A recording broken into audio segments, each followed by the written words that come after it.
All right, welcome back to the deep dive. It is Friday, January 30th, 2026. Wow. We've officially made it through the first month of the year. And, if you've been watching the tech feeds, the news cycle has been just relentless. Oh, nonstop. A huge one. But something dropped yesterday, Thursday, that we really, really need to pause and unpack.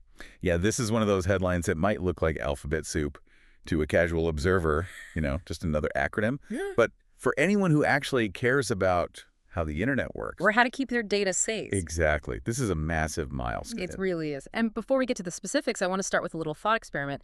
Just think back to the tech we were using in the early 90s. I'm talking beepers, those huge beige computer towers that turned yellow. Oh, yeah. And the dial-up modem sound. That horrible screaming sound, right? And we look back at that stuff with, nostalgia. It's retro. A Game Boy is cool. But the thing about softly code is that old things don't just get nostalgic. No, they become liabilities. They rot. They rot. That's a great way to put it. Code doesn't age like wine. It ages like milk. It sours. It becomes an open door for bad actors because the world moves on and the code just stays the same. And that brings us right to the headline. Microsoft officially announced yesterday they are disabling the NTLM authentication protocol by default in future Windows releases. Finally. You say finally, with a huge sigh of relief, but I have to imagine for a lot of sysadmins waking up, that headline feels less like a celebration and more like a mild panic attack. It shouldn't be panic, but it is definitely a wake-up call. I mean, it's been coming for so long. This is basically a massive cleanup operation for the entire digital ecosystem. Cleanup operation. We are cutting out a tumor that's been growing on the network for 30 years. Okay, so our mission for this deep dive is pretty clear then.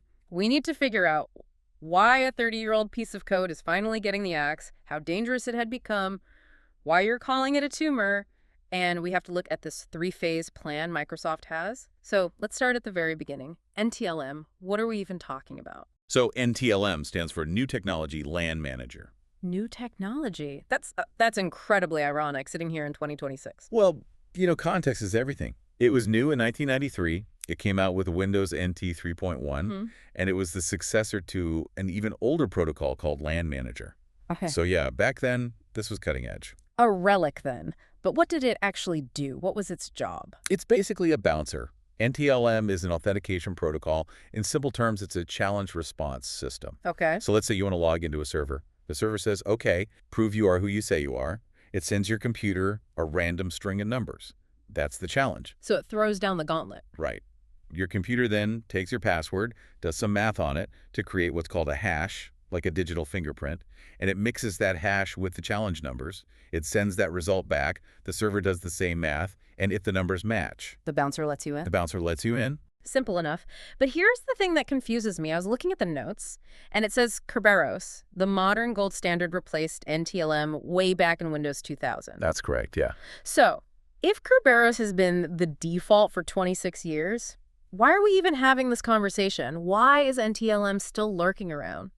It feels like we're discussing why we still have gas lamps on the street. That is the million-dollar question, and the answer is just one word: fallback. Fallback. Explain that. Kerberos is great. It's secure, it's robust, but it's also kind of picky. It needs specific conditions to work.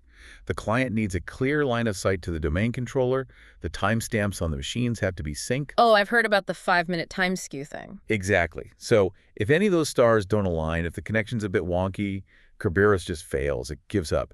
And for decades, Windows has been programmed to just say, oh, Kerberos didn't work, no problem. Let's just use NTLM instead. And the user never knows. It just happens in the background. The user has no idea. It's the spare tire. But imagine if your spare tire was made of wood, had no tread, and was likely to explode if you drove over 20 miles per hour. That's a terrifying image. But it's an accurate one, because NTLM stayed in the OS to make sure things just worked, and convenience is almost always the enemy of security.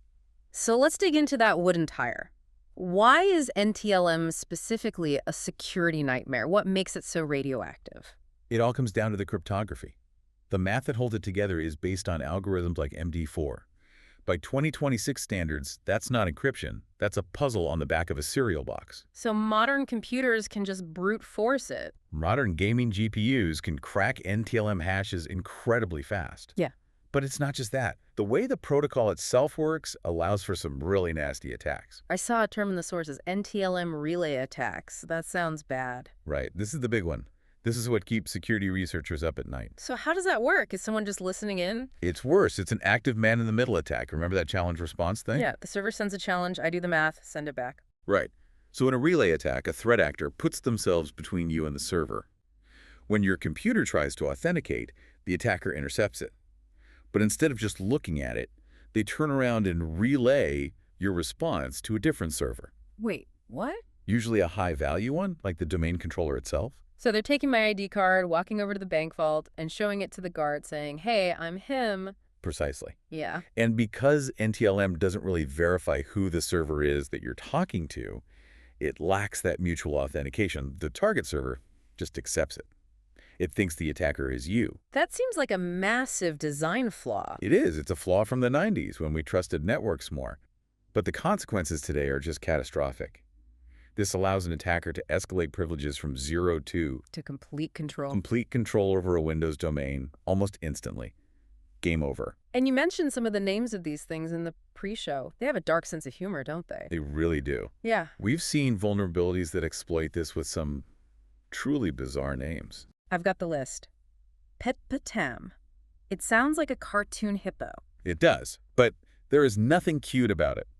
PetitPotam basically forces the king of the network, the domain controller, to give up his credentials to a thief. Then you have Shadow Course, DFS Course. And my favorite, Remote Potato. Remote Potato, yes. It sounds like a bad vegetable, but I'm guessing the result is the same. It is. See, Microsoft tried to put mitigations in place, but hackers just kept finding logical loopholes. As long as NTLM is enabled, these vulnerabilities are like open windows in a house you're trying to lock up. Okay, and there's another one here, Pass the Hash. This one I've heard of. It sounds like a bad game of hot potato. It's actually a pretty good description. So NTLM doesn't send your actual password, right? It sends a hash. The scrambled version, which sounds secure. In theory. But here's the fatal flaw. The server doesn't know your password either. The server only knows the hash. Oh, I see where this is going. If I'm a cyber criminal and I compromise a machine, I can just steal the NTLM hashes. I don't need the password. And since the server accepts the hash as proof, you don't need to crack it. You just present the hash. It's like stealing the wax seal from a king's ring. You don't need the ring, just the impression on the wax. And then they can move around the network. Lateral movement. That's the key term. They hop from computer to computer, stealing data. It's insidious. And it's why NTLM is the favorite tool of ransomware gangs. So we have a protocol that is cryptographically weak, easily tricked by relays, and lets hackers become ghosts in the machine. It makes total sense why this news is such a big deal. Let's look at the announcement itself.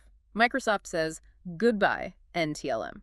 Well, to be precise, they said, goodbye default NTLM. Right, the nuance, disabled by default. What does that distinction actually mean for an IT admin? It means the OS is shifting to a secure by default posture. Historically, Windows prioritized compatibility over security. Now, security comes first. When you install the next version of Windows, NTLM will be blocked. It won't be used as a fallback. But the code isn't deleted. It's not gone forever. No, and that's an important distinction. The binaries are still there. If an organization absolutely needs it for some ancient piece of software, like an accounting tool from 2005. Exactly. They can explicitly re-enable it through policy. But they really, really shouldn't. The goal here is to push everyone toward passwordless, phishing-resistant authentication. If you turn NTLM back on, you're just reopening that window.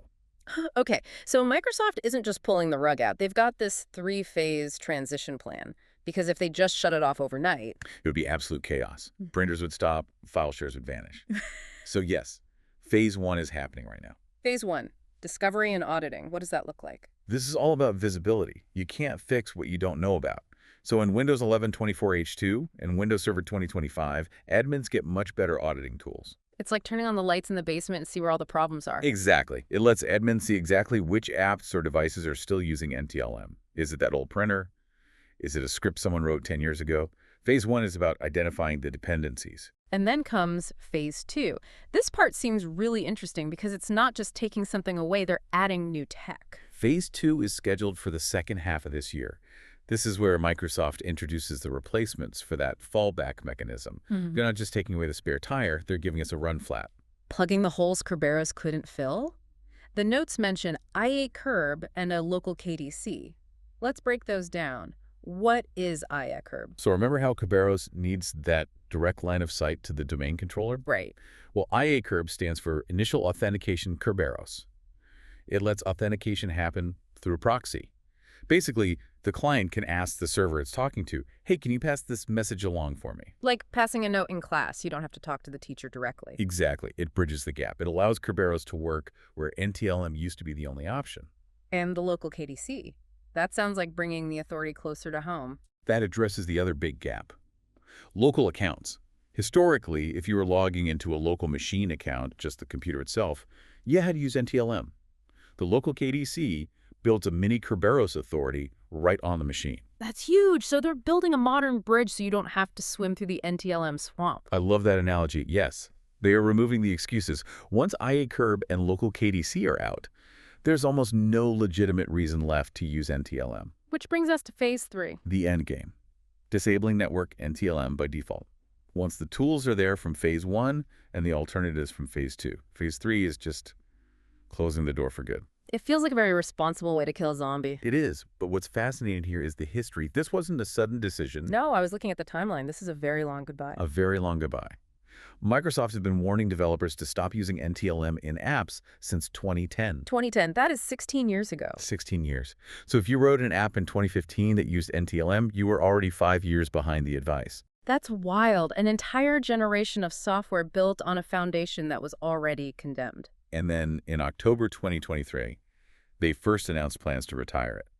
In July 2024, it was officially deprecated. Which is polite tech speak for, we're not supporting this anymore, you're on your own. Pretty much. The writing has been on the wall in neon for over a decade. So anyone claiming they were blindsided by this? Hasn't been paying attention. Or they've been ignoring it because upgrading is hard and expensive. It really highlights that core struggle in tech, doesn't it? Business continuity versus security. We hold on to these things because they're comfortable. It's inertia. If NTLM works, why fix it? That's the mindset. And the answer is because it lets someone take over your network in 5 minutes. Microsoft is trying to force us to fix the lock before the next big hack. I want to circle back to a quote in the report. It says, disabling NTLM by default does not mean completely removing NTLM from Windows yet. Yes. That word yet is doing a lot of heavy lifting. It is. I believe eventually the code will be ripped out entirely. But for now, they're leaving it in a coma. It's there, but it won't wake up unless you shake it really, really hard. And if you do wake it up, you're inviting the vampires in. You're consciously opting out of safety. So let's bring this down to the ground. For the sysadmins listening, the marching orders are clear, right? Absolutely. Stop what you're doing and use the auditing tools. Phase 1 is your best friend. Find the NTLM traffic now. Don't assume you aren't using it, because I guarantee you, somewhere, some services. Always the printers, isn't it? It's always the printers or the HVAC systems or door access controllers. Find them. Plan your migration now. And for the non-admins, the people just using their computers. It's a lesson in digital hygiene. You're standing on layers of code from the 90s, the 2000s. This is a reminder that maintenance isn't just about fixing bugs. It's about pruning the dead branches. It's about accepting that the way we did things yesterday isn't safe for tomorrow. Exactly. And it's a push towards that passwordless future. Passwords and their hashes are the weak link.